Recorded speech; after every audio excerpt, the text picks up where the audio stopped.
rahmat. Assalomu alaykum hurmatli o'quvchilar, aziz ustozlar. Mana bugun siz bilan biz Do'stona olimpiadaning birinchi qismlarini boshlayapmiz.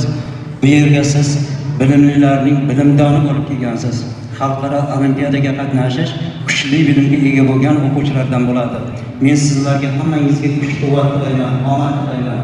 Biz ustozlar o'quvchilarning doim bilimi borini hurmat qilamiz. Shuning uchun doim olg'a intiling, hech qachon qaytmang, charchamang.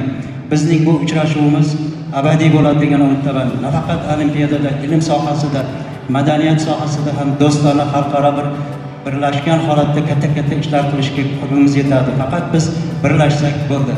Men kelgusi olimpiadalarda biz O'zbekistonda ham tashkil qilamiz. Sizni albatta umid qilamiz, taklifimizni qabul qilasiz va borasiz. Biz ham albatta sizni kutib qolamiz.